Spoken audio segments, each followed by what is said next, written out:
So I saw a new therapist today, and I think I may be hitting a wall with therapy. I'm just not getting the same feeling out of it since the one I was attached to. Her name is Sabine. The one I was really attached to her, and I've spoken of that before on here for any of you who have followed my channel. I started going to therapy in July of 2024, and I saw her for about a year, and then she left, and I have been seeing another therapist by the name of Julie since around the end of July. There was about a month gap between when Sabine left and me starting to see Julie. Julie has been okay in some ways. It's just that we don't connect the same way. And the last time I saw her, I felt like there just wasn't much feedback, whether it was about my job, the toxicity that has formed there, or gender dysphoria spikes, I would say, like my gender dysphoria being heightened. It had been mild for a little while. Lately, it's been heightened quite a bit, feeling more feminine.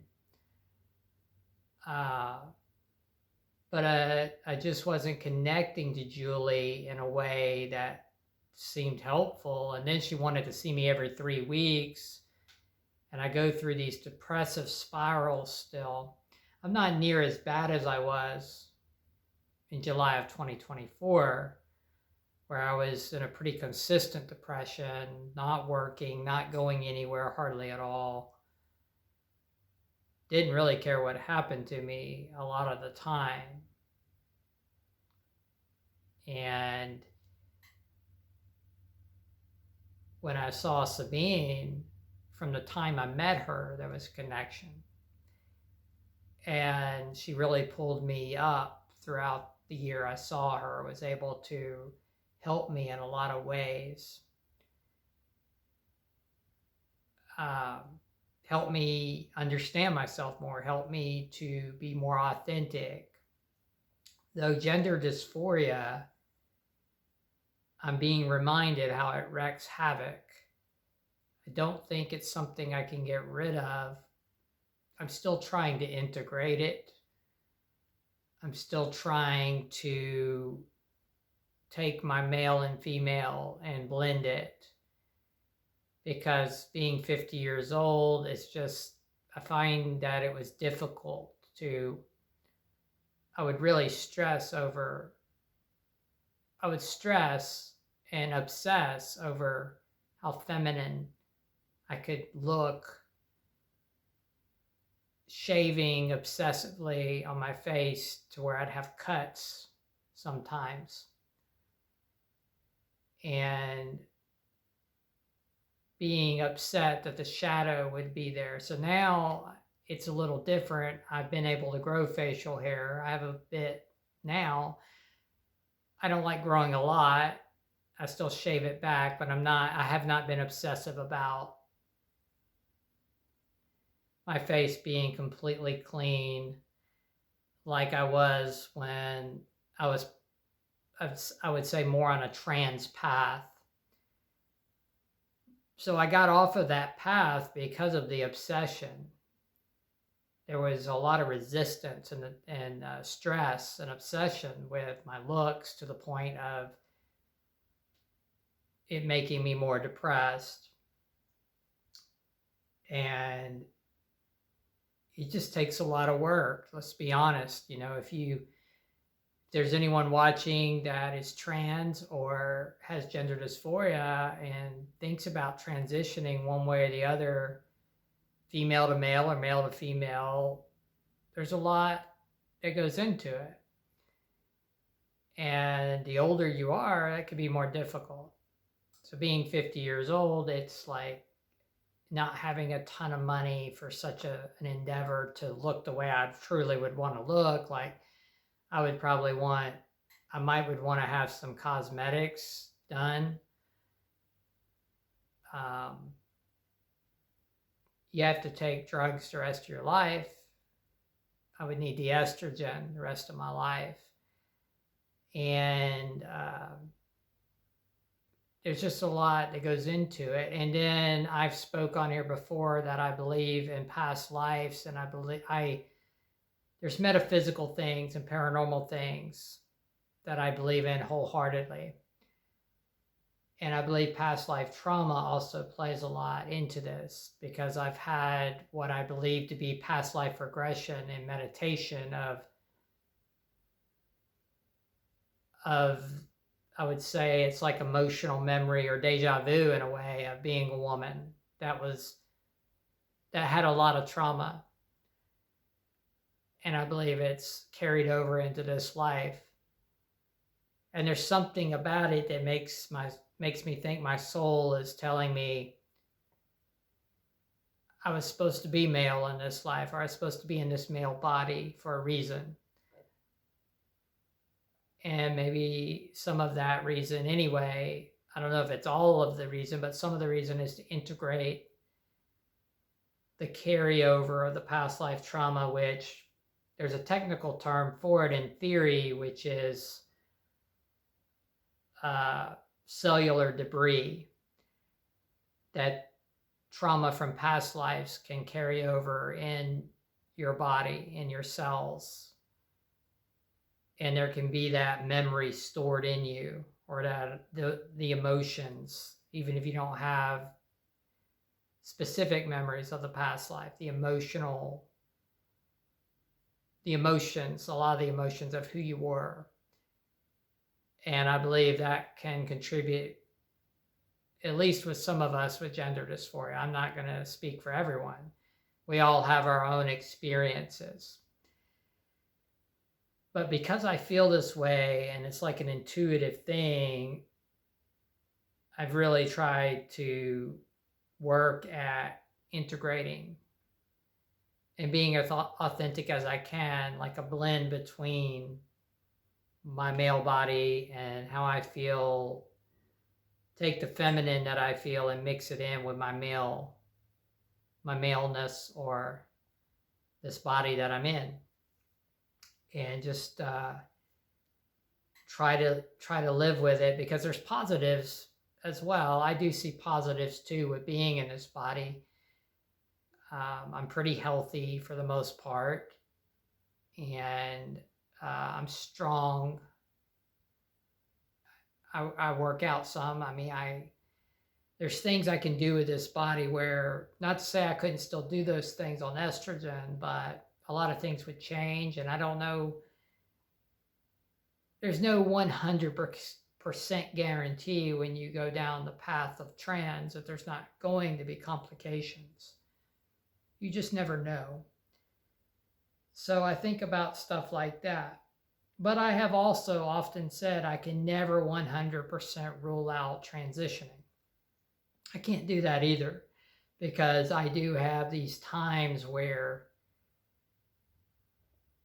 the feminine rises up in me pretty strong. It's been doing that to me here lately quite a bit, but I just try to feel through it. It's part of me.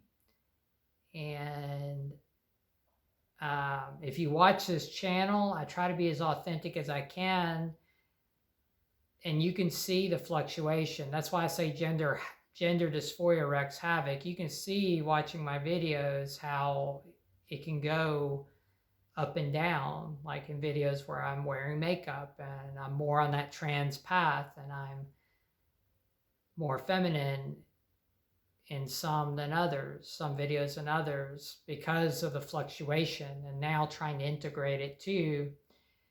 But I want people to see that, because it really is not all just, it's just not, some people may portray a journey like this as all cut and dry, easy decision making to be one way or the other, and it's just not. I'm sure it's easier for some than others, but there's a lot of, I believe with just I believe with anybody that goes through this, there's some complication, and some of us have more complication than others dealing with it. So now I am still trying to balance it, but therapy now, today, I just saw a new therapist. I changed therapists. So Sabine left, started seeing Julie. I guess I saw her for a couple of months or so, realized there was not much being gained there. And now I'm seeing a new one. Her name is Winnie. Saw her today, and she's nice. But again, I will probably go in next week and see her again to feel out more, but I just don't know how much more I can gain. I feel like sometimes in life we hit these brick walls with things, and when we hit those brick walls, it sometimes means we're supposed to take a break from something, or we're supposed to make a change. You could also refer to it as timeline. When you say timeline, a lot of people don't know what you're talking about. That gets more into spiritual or metaphysical type meaning, but basically, when you want to change your timeline, sometimes you can't keep doing the same thing over and over again. So think of hitting a brick wall and you keep repeating the same thing, but you're still not getting any more out of what you're doing, and you're just running in a circle, you're running in a loop. Well, you're going to stay in the same timeline loop there. You're not going to progress any further, and you're just probably wasting time at that point. So I'm starting to think this, and a lot of things play out in our lives like that, where we run into a dead end. It can be with relationships, it can be with friendships, but what people often do is they stay in dead end relationships. And what happens? It just keeps deteriorating, keeps getting worse. Sometimes the two people are abusive to each other. Friendships, the same way. One person grows apart from the other, but they'll stay in the friendship because they feel bad if they leave the friendship. Maybe you've been friends with a person for years and years. I'm speaking from experience because I've left toxic friendships of many years. I've relationships. I've had many relationships fall by the wayside. I'm not blaming just the other people either. I also have my own issues for some of these relationships. And but when you're growing apart from people, I find now that a lot of times it's just better to let that happen organically and take you where it's supposed to take you, because maybe that person's supposed to go on another path or timeline than you, and you're going to another timeline that you're meant to be on. But if you stay in that loop, when you have drifted apart, or it's become a toxic situation, there's going to become a lot of resistance, and you're going to go through more misery because you're just going in a circle. Sometimes you could even call it maybe a hell loop, that you just keep going around and around and around. So a couple of things in my life are like that. Now I'm starting to think the therapy has run its course. Not to mean that I shouldn't have more therapy later, but it seems like there's just a dead feeling going on now at that office. The other thing is, with Julie, I was still in Sabine's old office. And while there was some comfort in that at first, I kind of think it might not have been so good, because I just think more of Sabine and the energy that used to reside in that office. So now with the new one that I saw today, the office was calm, kind of a dim light. It was calm. She was nice, but I just still didn't feel that real connection. Everything seems so procedural. And I just think there's some kind of feeling there that maybe I have all I need right now. Because I also watch people on YouTube that talk about things I've practiced before to do with some spiritual principles, not religion, but metaphysical spiritual principles to do with things like what we're talking about, timelines and meditation and past lives. I also practice semen retention, which I feel like has been very beneficial for me as a male to do. That's something also I may elaborate even more on in the future, because on YouTube I never see gender dysphoric males talk about practicing semen retention. So I think it's kind of unique, because usually a gender dysphoric male is going to either be totally concentrated on being a trans woman. They're probably not thinking about retaining their seed, where what I'm trying to do is integrate my male and female. And I found that if you're being in a male body, there's a lot of benefit that comes with retaining your semen, not letting that power go. There's a lot of power in it. And there's a lot of men that don't believe in it at all. But usually those men that don't believe in it have never attempted it, never practiced it, because it's very difficult to do.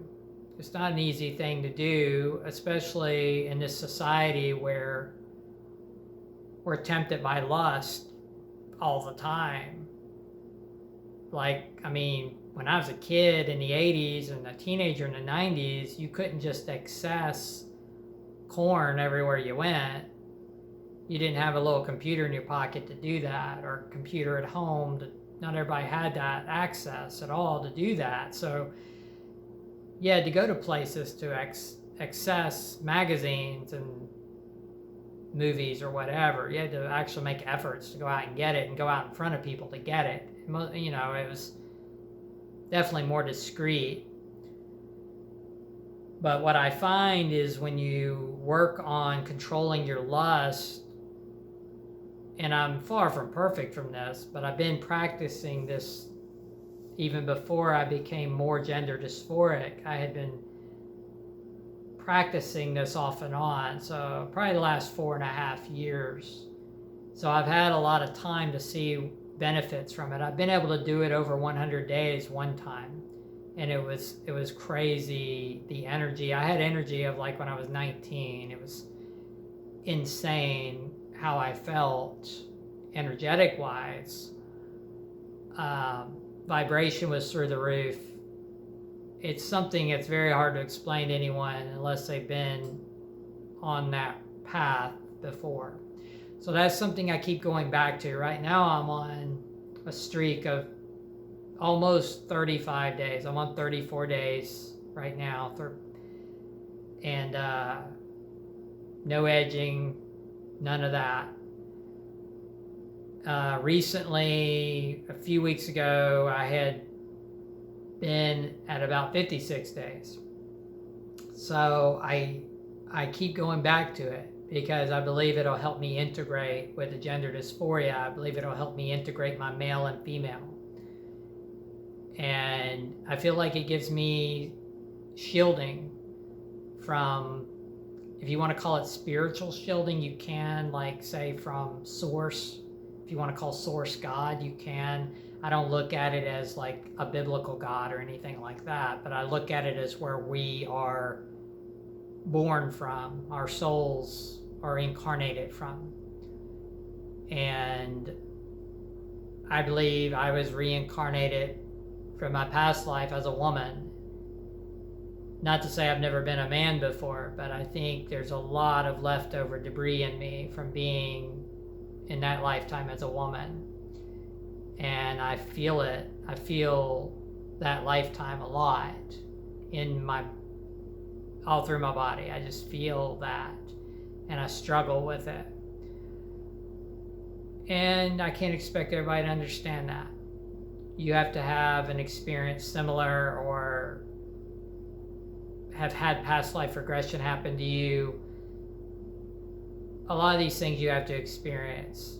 You can't listen to somebody tell you something don't exist if they've never experienced it themselves or if they've never tried it, like semen retention. Lots of men are doing it now, but still it's probably only a fraction. Some people say it's as little as 1% of men that ever are able to do it for any length of time. Which, like I said, is understandable in this society. It's very difficult with all the temptations and things around us. And like I said, I don't do it for religious reasons. I do it for energetic reasons, for what I have seen that I have gotten out of it before. And as I've said, definitely not perfect at anything. I struggle a lot with a lot of things. But I'm always trying to be better. And going back to timeline, yeah, I just think that I'm at a dead end in therapy, but I get a lot out of watching certain people on YouTube when it comes to these things I practice, like retention and vibration and things I know of the metaphysical and things I know about the importance of being out in nature and the importance of getting some more sun and the importance of certain things that we need to help us feel better. Things you go back to before around the end of 2019, a lot of these things, I really thought I knew stuff, and my life was in a lot of ways a train wreck, and I was clueless about a lot of things, and I definitely was not authentic. I'm not saying there was no authenticity in me. There was some, but it was very little. And lots of people are living in this life with a mask, living a facade. And I can see it more and more now because of all the work I do on myself and try to do on myself. And I still go through depression. I still go through depressive spirals, but I just have seemed to have had more resilience to keep dragging myself back up and keep trying to move forward. So I probably will go to this therapy appointment next week and just see how it feels a second time with Winnie. And who knows, I may keep going or I may take a break from it and keep doing my practices at home. I journal. I try to get out to the park and run. I would like to change my eating habits a little bit. I still am addicted to my chocolate ice cream quite a bit. On this streak of retention, I also haven't drank. Not to say you can't have a drink, but I just find when I've had some beers or whatever, it makes me more depressed. Or it can make me lose my seed and go back into corn maybe or lust, and then I get even more depressed. That's what I've noticed happens on semen retention. If you go for a long time and you suddenly lose it, you feel really low for a while. It sucks. And I've had that feeling happen to me enough times to know how it is, the difference of retaining and the difference of not. Now, does that mean I wouldn't be intimate with somebody? Does it mean if the right person came along, that wouldn't happen? I don't know. I mean, it would have to be the right situation, the right circumstances. It doesn't mean that I've made some vow of celibacy for the rest of my life. It just means that where I'm at in my life right now, I'm just not chasing anybody. I'm just trying to work on myself and improve my energy. That's what this is all about, energy. Energy is currency. I think of energy,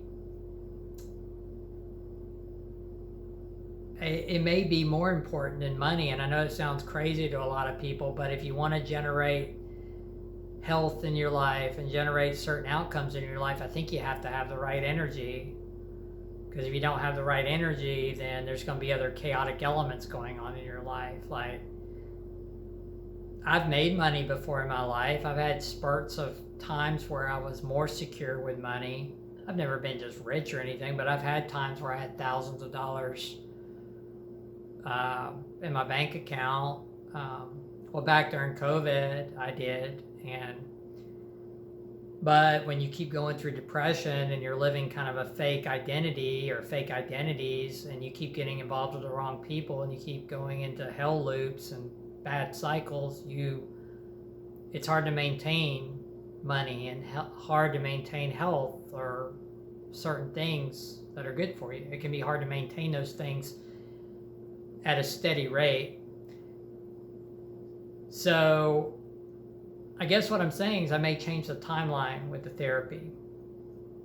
It may be time to do that. We will soon see. I will soon find out. And another timeline that I have hit a brick wall with is my job. And I talked about that a video or two back, toxic work environment. I talked about how this job was great back in November of last year. I've been there almost a year. I started there November 15th of last year, and at the time, it was so different. See, that's the thing with timelines. When you'll know when you hit a brick wall with something because it feels dead. If you're still doing something that is a dead timeline, or that it's become stagnant, that whatever it is going to suddenly, there's going to be a deadness to it. There's going to be something not right. It's kind of like the Twilight Zone. If you ever watch that old show, it's like walking into some dead space or something, some dead energy. That's how this job has become. Everything, and things become resistant. It's like everything in my job is becoming resistant. I think there's reasons for that because I'm getting away from lust while I work in a adult store. I work around all these adult DVDs. I work around all these adult toys. I sell this stuff to people. But yet, that's another fascinating thing. If I was to talk more about semen retention on this channel, it's like, hey, I practice this for days, or I can do this for months. I could do this for long spans of time, and I work in an adult store.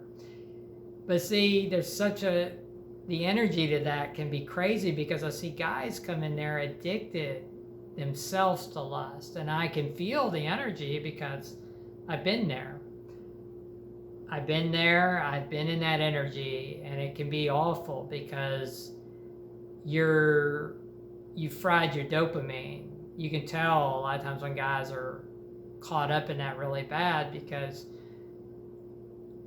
you're getting your dopamine hits. You got to get it out of expensive toys, and we got a couple of guys come in there. They buy all these movies, and who knows what they're watching at home too online. So you get burned out. Your dopamine center just gets totally fried. Well, what happens when your dopamine center gets totally fried?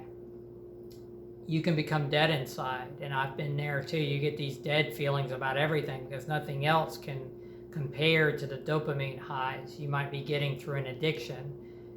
It can be corn, it can be food, it could be drugs. Whatever you're getting out of some heavy addiction can make the rest of life seem dead and unfulfilling.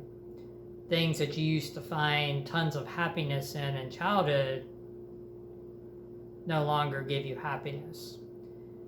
And it sucks, and that's something else I noticed when I went over 100 days of retention was that a lot of the childhood or earlier, maybe some childhood, but also like say how I felt in my early 20s, a lot of feelings I had still intact of vibrancy and how certain little things could still thrill me were coming back. And I found that very interesting, how that could happen by just resetting yourself like that. But again, like I said, it's very difficult to do. It can be challenging. And it can come with some depression, especially in the early stages of retention, because you're used to that dopamine high and you're always tempted with it. So the adult store, I'm surrounded with all the corn. So something else is I've had a toxic employee I talked about in that other video about the toxic environment. The managers give me resistance. He was great when I first started. I'm getting all kinds of, there's just these little conflicts that start to happen now. There's this employee that's come in, and what's interesting is I can see parts of my old self kind of in this guy, how fake he is, what a facade he is, a walking, talking cliche he is, the mask he wears, the multiple masks he wears, how he's so hell-bent on impressing certain people, but not everybody. People like me that he finds that see, I think he sees through him. He tries to be aggressive. He's almost been violent toward me. And I was never as mean as this guy, but I could see pieces of how I used to be, how I used to create hyper-masculine characters. And I'm kind of ashamed about it, but I could be bullying to people, not as vicious as he seems to be, but I was bullied, and he was probably bullied. A lot of times bullies will end up later bullying people and creating talking from a man's perspective, creating hypermasculine characters to try to compensate for all the bullying you endured. And I went through all that. And now I don't do that. I reacted to this guy like, look, he was training with me. He was acting this way. He didn't want to hear nothing I had to say, but I didn't react in a violent way. Because I'm just more authentic, and a lot of my femininity is surfaced, and I let it be there. I like it. I want to pull it all together, but I'm not trying to hide it. I mean, I'm bisexual. Though I've only been with women, but I recognize that there's a lot of thoughts I've repressed throughout my life. So I know, at the very least, I've contemplated before whether I'm also pansexual, but definitely bisexual and gender dysphoric. And often, as I've said many times, considered being a trans woman, but I'm still trying to integrate it. And I'm hoping that as I continue trying to better myself, maybe I can do that. So, what I would say about therapy, though, if you're trying to better yourself, if you're in a very depressed space and you feel like you're about at the end of your rope and you just don't know what to do, that's about where I was at in the summer of 2024. I recommend therapy, but I'm not going to say that you'll immediately find the right person for you. I was so fortunate to find Sabine. It was just like a luck of a draw type of thing. A lot of people try therapy and they never go back to it because they can't find somebody they click with. But I would say give it a try, because if you find the right one, it can make a huge difference in your life. So, I guess that's all I got for now, guys, and I'll talk to y'all later on. Bye.